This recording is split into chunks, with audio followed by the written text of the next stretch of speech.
Monday on Daily Delivery. It's October. It probably takes something pretty special to supplant the Vikings in the pecking order on a Monday on this show with Patrick Reusse. But here come the Twins, Patrick. It is playoff time. We know their opponent is the Blue Jays. Patrick, kind of weird. Like this whole time, I felt like a lot of us were kind of keeping an eye mostly on the AL West teams, right? It was looking like it was probably going to be Houston for a while. It was like, maybe Texas, and like, okay, Seattle's kind of making a little move.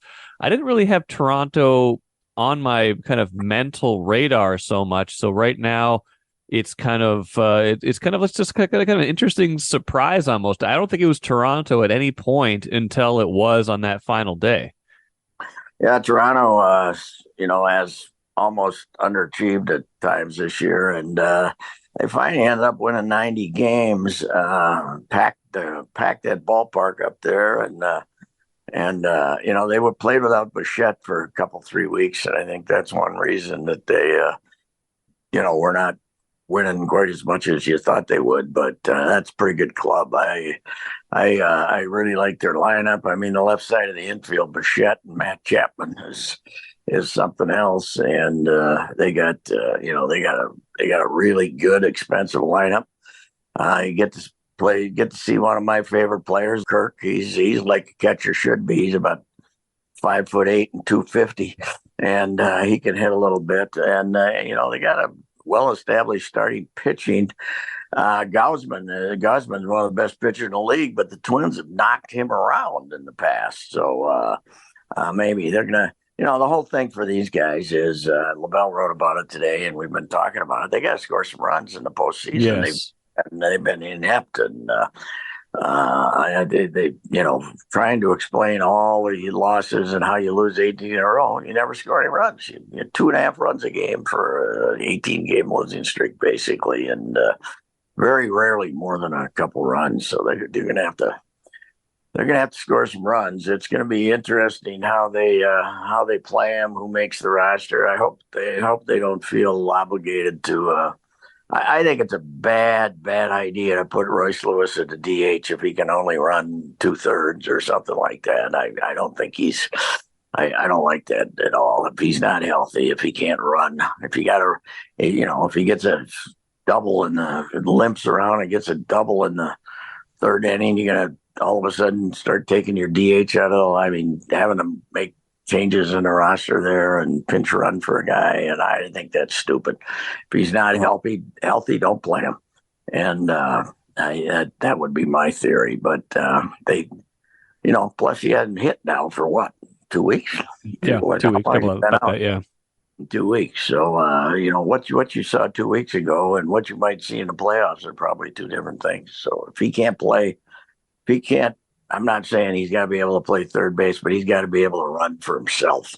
You can't worry about him not being able to score from second base on a single to left center field. So I wouldn't play him if I was him. If he's not healthy. And, beyond that, they got a bunch of roster decisions to make, that's for sure. And Buxton being one of them. But I think we've all said on here and other places that, Andrew Stevenson right now is a more valuable player than Byron Buxton. It's crazy, right? But it's true. Stevenson can steal a base. You could go 15 and 11 on position players, too. You could have Buxton there and go with 15. But no one as paranoid as these guys are about their pitching. I don't think they'll do that. What was the deal yesterday? We have to bring in Luplow for the 11th to get any game over with because they got all these relievers. What's Louis Varland care if he pitches an inning now and then pitches another one Tuesday? He's a reliever, and now, so I don't know. I mean, fine, give away the game if you want to, but that looked kind of stupid to me with all those relievers of not bringing in a position player. And it was almost like they told the catcher to let the ball go through them so they could score a run and get out of here. They did not want to play extra innings. No, they did not a bit. In the last game of the season, but They were a pretty good club the last 2 months. You got to admit that a lot of hitting and a lot more hitting than we thought we'd ever see from this team, as they were miserable during the season. But now you're going to face nothing but good pitching. So we'll see. I don't know. I think breaking out the Yankees is a little premature here. I, I think you should have. We're not going to let you have the Yankees until you win a game. Then we'll do it. You got to win a postseason game, else we're not going to, wave the Yankees. So anyway, it's like with my kids. I'm like, okay, you can have the candy, but you gotta do this first. You yes. gotta do this task first before Or you you get have the thing. to eat. You have to eat that Yes, sandwich before yes, you can start pounding the ice cream, kids. yes. So anyway, that's kind of the deal.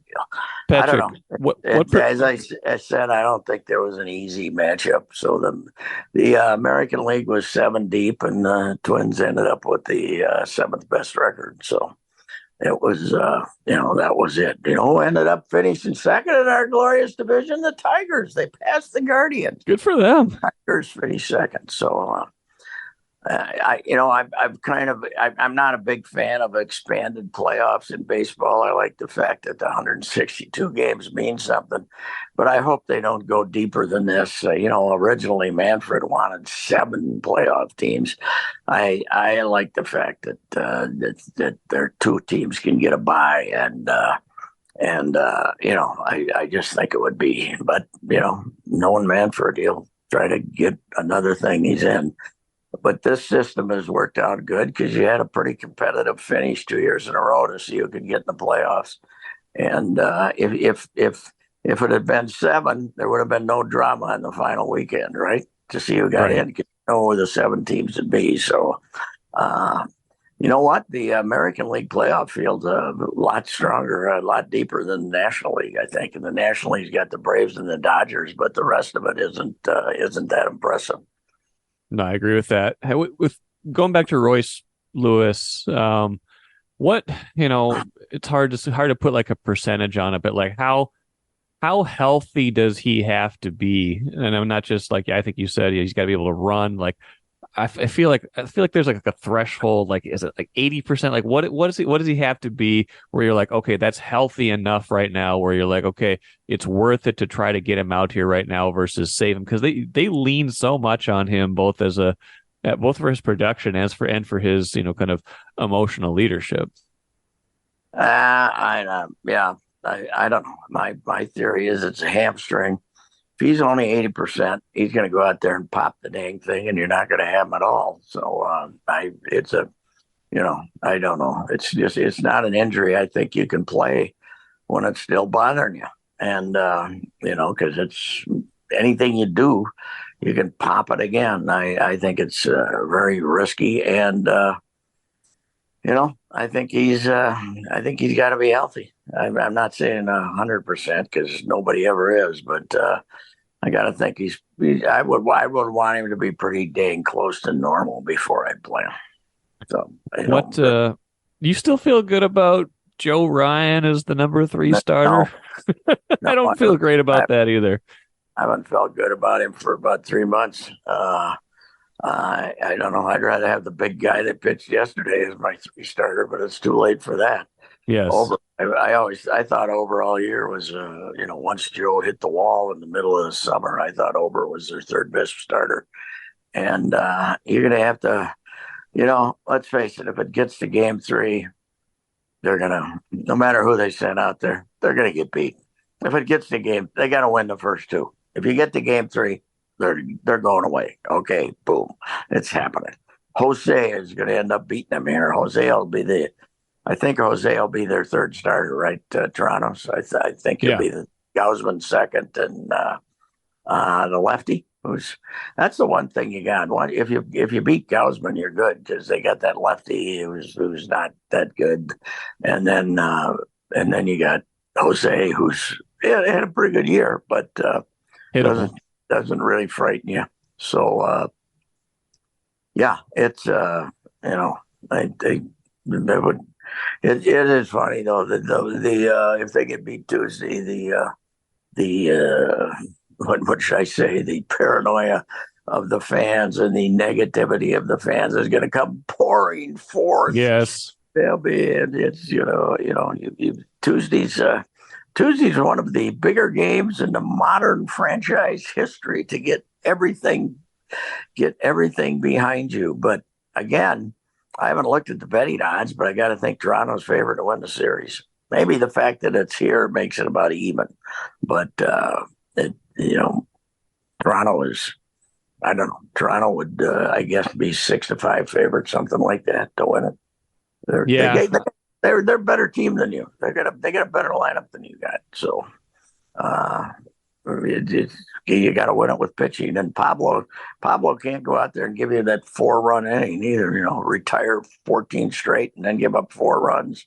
I'm looking here. It says Twins slight favorites. So. Oh, okay. All right. But pretty close to even. Home field, yes. Yeah, it's interesting. It's I don't know. It's very interesting to think about that number 3 starter spot. We've been debating it all year, but Ryan got knocked around pretty good in his last start. I know that was in Colorado. I know they've transitioned Kenta to the bullpen now, but yeah, I mean, and part of it too is I guess that if it got to a third game, to your point, it's going to be a challenge no matter what. But I feel like it probably would also be a all hands on deck game where Joe Ryan is your starter, but if it gets to a 3-ball count and they're going to get somebody up in the bullpen, like it's going to be a very tenuous start for him. I don't think he would pitch much more than 3 or 4 innings anyway. Would you? No, they probably are going to piggyback him, but I don't know. Maeda pitched better down the stretch than he did. That's my theory. I'm not a big Maeda fan. I said a couple weeks ago that Maeda's bad. When Maeda's bad, it's worse than Joe Ryan's bad. But in the playoffs, the way this team hits, they can't afford any form of bad. So they only have, after all year of pitching depth and all that stuff, the conversation. They only got 2 starters. Because you've decided Ober. I would imagine Ober's not even on the roster, right?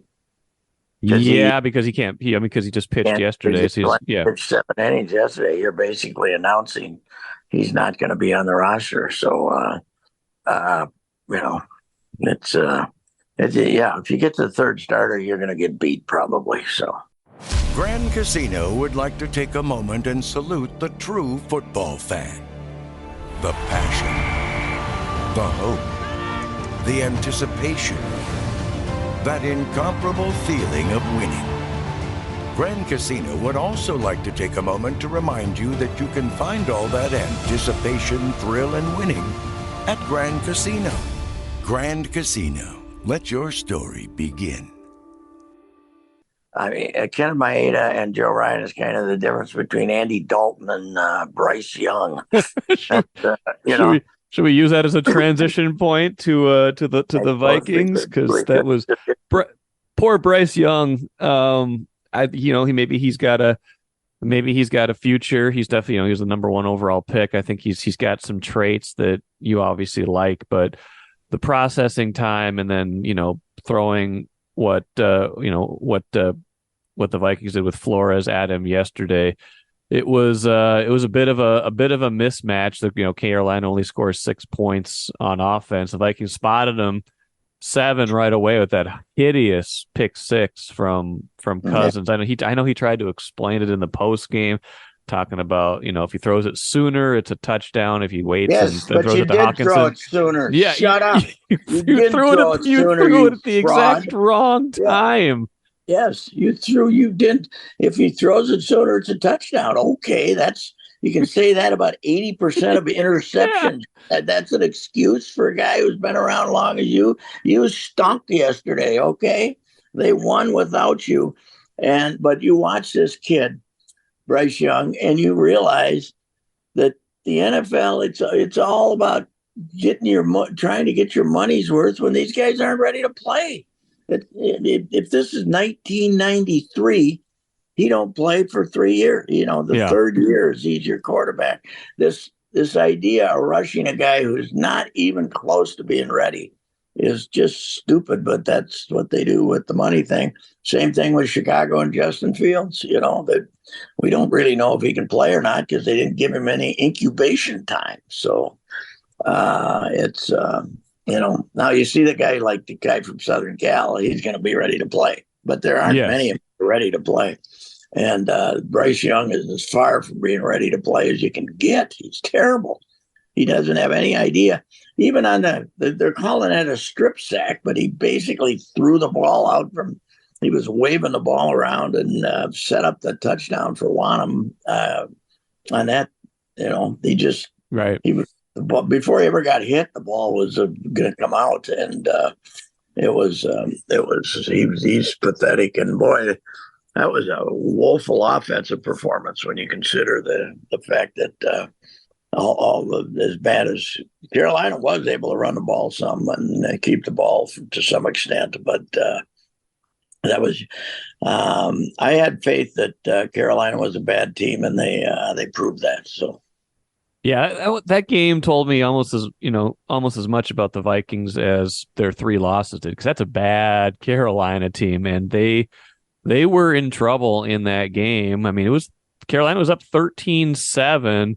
Driving for points before that Harrison Smith blitz that jars the ball loose. Wanham scoops it up and scores, and they kind of get some momentum from there, put together probably their best drive, and then Cousins gets the ball to Jefferson for a touchdown, and then it's 21-13, and that's where it wound up, because they just Carolina just couldn't get anything going beyond that. But yeah, it told you a lot. Like the Vikings offense just didn't look sharp and hasn't really looked great at any point this year. They've moved the ball much better, like between the 20s this year than they did yesterday, but there's still some questions out there about why this team can't move the ball better. Why didn't they change anything on the offensive line yesterday? Why didn't Dalton Reisner play? It was the same 5 again, even though they were talking about all these changes. They didn't have Bradbury. I know he wasn't healthy, so that's one of them, but they didn't try anything new on the offensive line, and then Ingram gets beat on that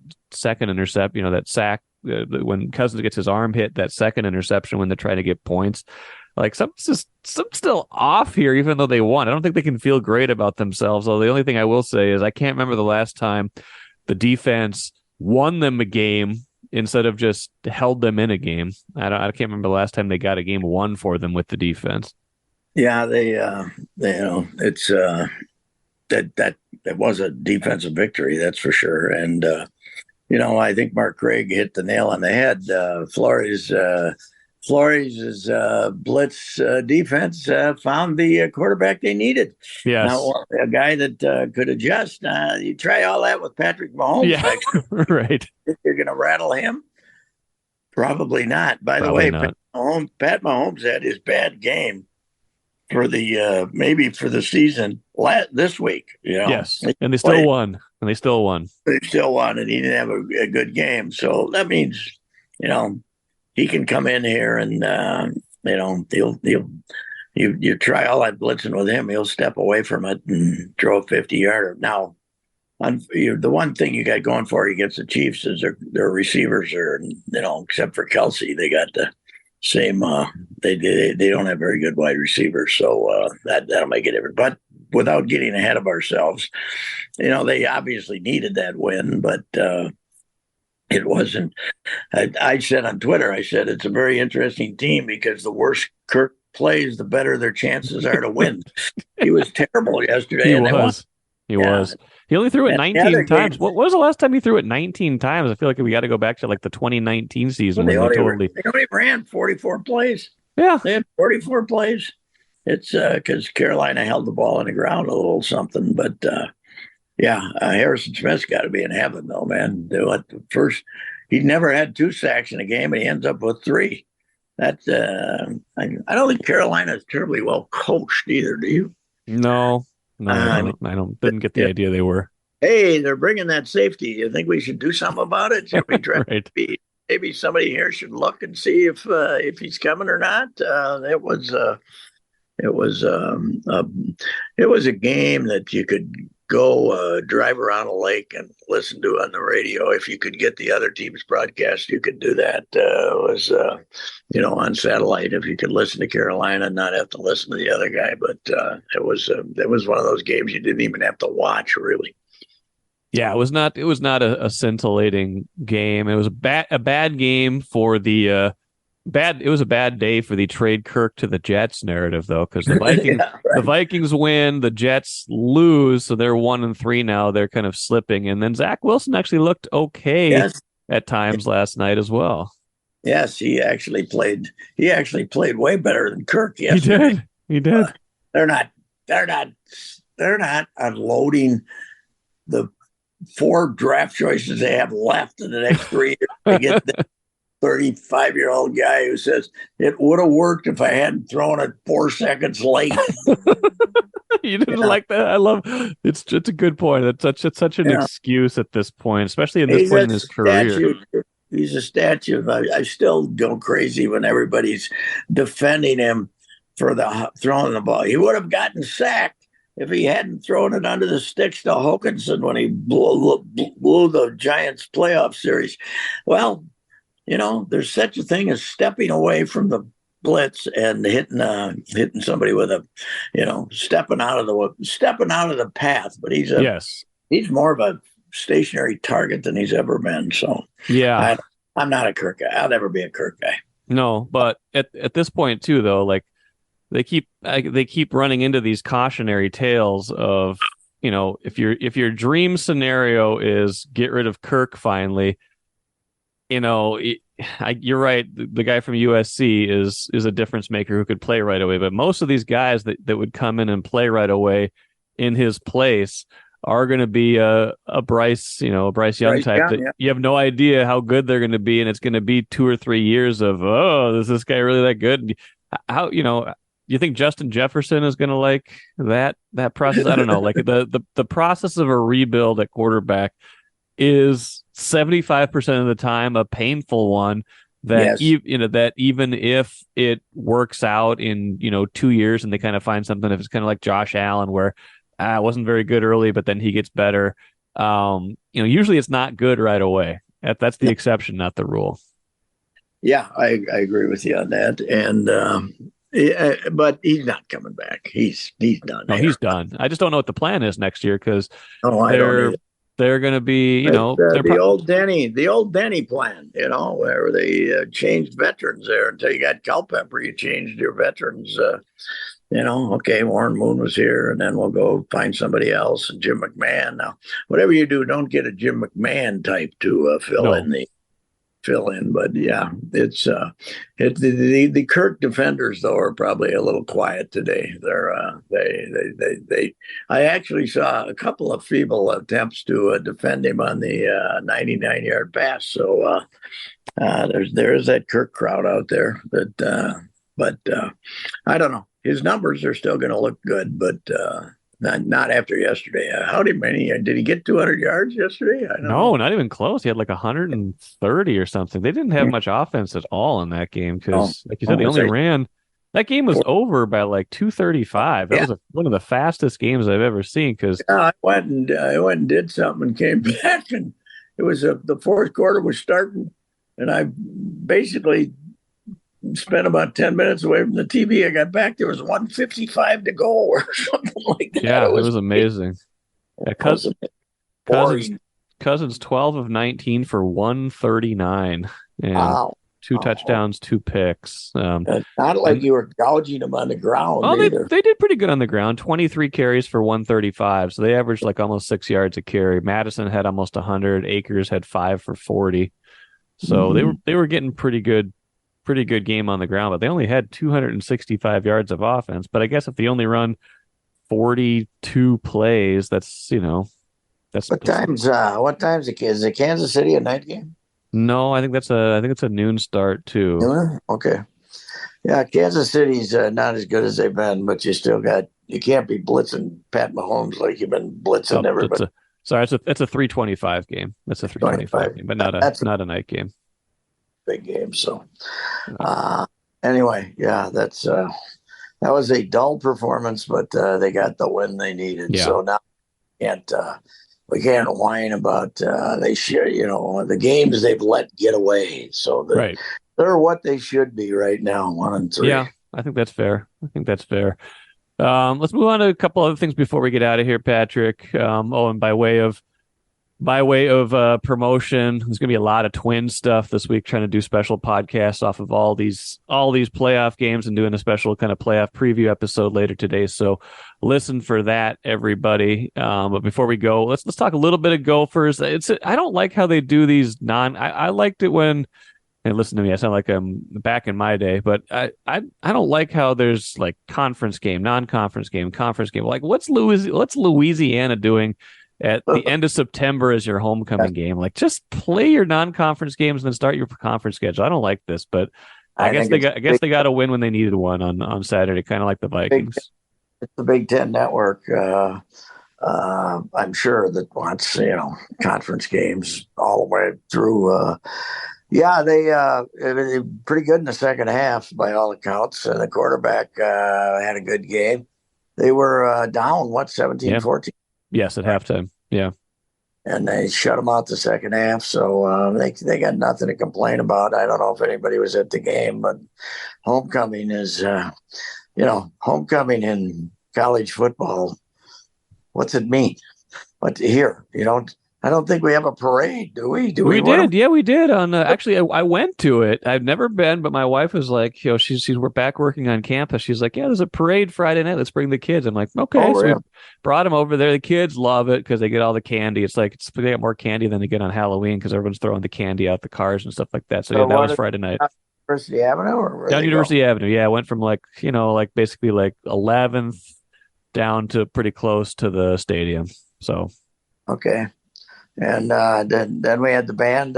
We had the band marching behind them and all that. Band was at the end of it, yeah, and it was all sorts of other student groups and other things before that. So, oh, that's good. But yeah, I agree with you though that you're not supposed to be playing Lafayette for homecoming. You're supposed to be able to be playing Northwestern or Purdue. Yeah, we used to always pick out Northwestern. Yes. One of my favorite columns ever was when Coach Brew talked the Gophers into getting fired up about Illinois because Illinois had chosen the Gophers for their homecoming opponent. Yeah. Remember that? Yes. So the next week they were playing Northwestern at home and for homecoming. And I went back, and the last 15 times that Northwestern had been here, either at the end of September or between the middle of October, they had our homecoming opponent. And I wrote a column about how offended I would be if I was Northwestern because once again they chose them. That's the game that they lost. They, at the end of the game they were 7-1, and then they lost. Oh, and then they didn't win again the rest of the year, did they? They ended up getting edged 55-0 by Iowa in the lopsided Big Ten conference game ever, and 55-0. So that team was boy was I getting some heat then, because I gotta say I showed restraint. I didn't rip Tim Brewster until his opening press conference when I got moron, when he comes in and he's Pasadena and all that stuff. Right.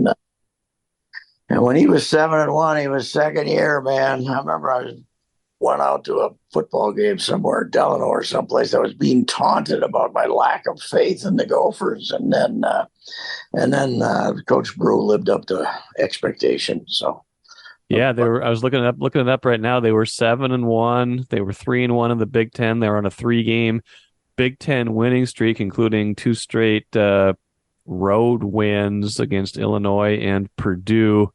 Then they lost that game 24-17 to Northwestern, lost the next week 29-6 against Michigan, lost at Wisconsin 35-32, and then 55-0 to Iowa, and then lost to Kansas in the first bowl games ever played. That Insight Bowl. Yeah. That Kansas team was terrible. It was like 14-7 or something. What was that bowl game? No, 42-21. Oh, really? Okay, I'm thinking of a different one. I'm thinking of a different bad bowl game. So, yeah, that was the beginning of the end for our buddy Coach Bruce. That was the beginning of the end. They managed to go to another. They went back to the Insight. The next year they went back to the Insight Bowl and lost to Iowa State 14-13. Maybe that's the game you're remembering. What a battle that gave was! Gave him a run. Gave him a battle. But yeah. They got Michigan this week, though, the national Saturday night national game. Michigan hadn't really played up to their billing until the last week when McCarthy went crazy and they beat Nebraska 49-6 or something like that. They killed them 3-6. So they might have found themselves Michigan, but. It'll be hopping over there. At least they'll have a sellout, I would think, for that game. So fun week. I mean, we got at least two, maybe three Twins playoff games. You got Gophers, Michigan Saturday, and you got Vikings, Kansas City at maybe the return of Taylor Swift. Maybe the return of Taylor Swift could come back. She was at yesterday's game too. Yes, she must be. They told me that. They showed Taylor there, and then the first ad after they came out was Taylor's documentary on this. They're going to have a documentary movie on this world tour that she's on, the early parts of that. So I don't know if it's true love or we're just NFL and Taylor are taking advantage of each other here. I don't know what. Yeah, well, it's two entities that know a thing or two about marketing. That is for sure. They're pretty good at popularity. So we'll see. Yeah, it is amazing that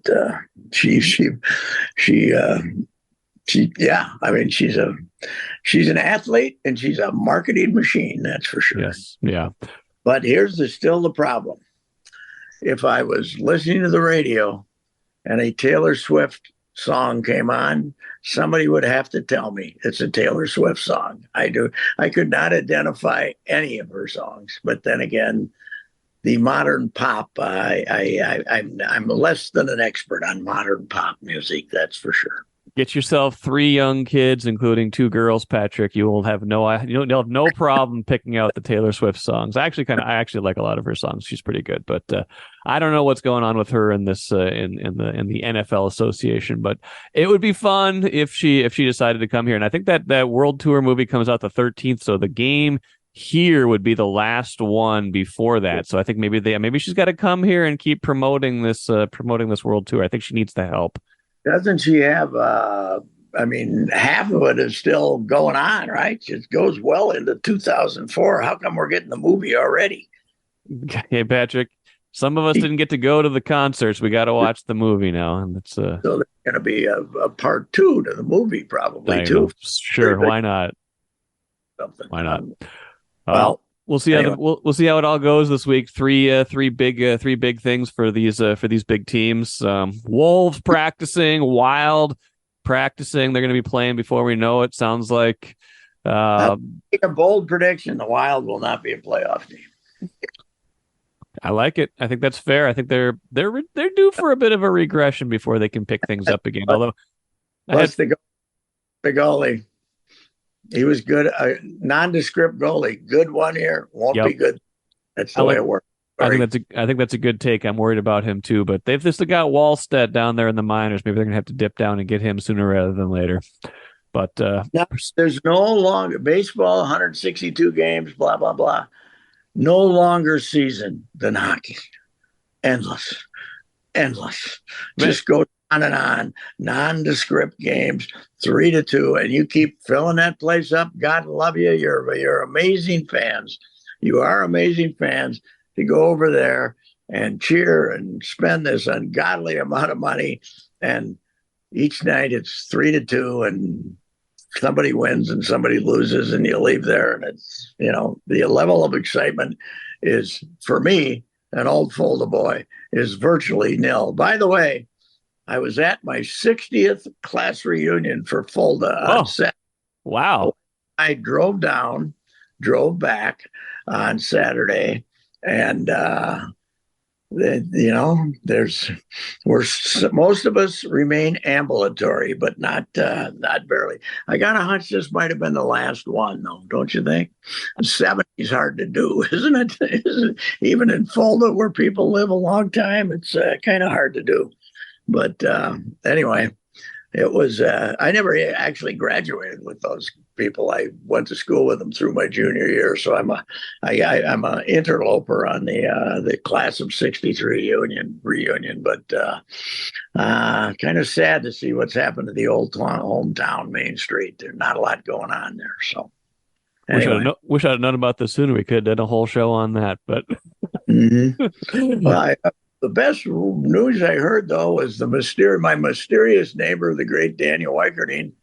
He's had checked in with another friend of mine like Friday. He's around. He's still going. Daniel got me in more trouble than anybody in the history of mankind.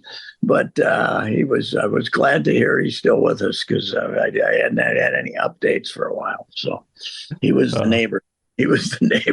What a beauty he was. So anyway, Patrick, that was my weekend. So wow. I didn't get to follow the Gophers closely with Lafayette, because I was around with a bunch of other very old people. So, well, congrats on making it back to the reunion. I skipped my 25 year. I went to my 10 year. We'll see where I get to in. God, I guess next year would be 30. I don't know if we're doing anything for that, but it's creeping up, Patrick. It's coming up on me. So we'll see. But big week of sports. We'll like I said, a bunch of Twin stuff this week that's special in addition to regular episodes, and I'm sure we'll have a lot to talk about when we reconvene. Will we be talking about a Twins division round game? We'll see. I don't know about that. We'll see though. They're going to win one. They're going to put an end to it. And that's all we really need. We don't need any. We know this team isn't going to make a run. So just win one. Come on. Just win one. That's all we want. All right. Thanks, Patrick. Bye.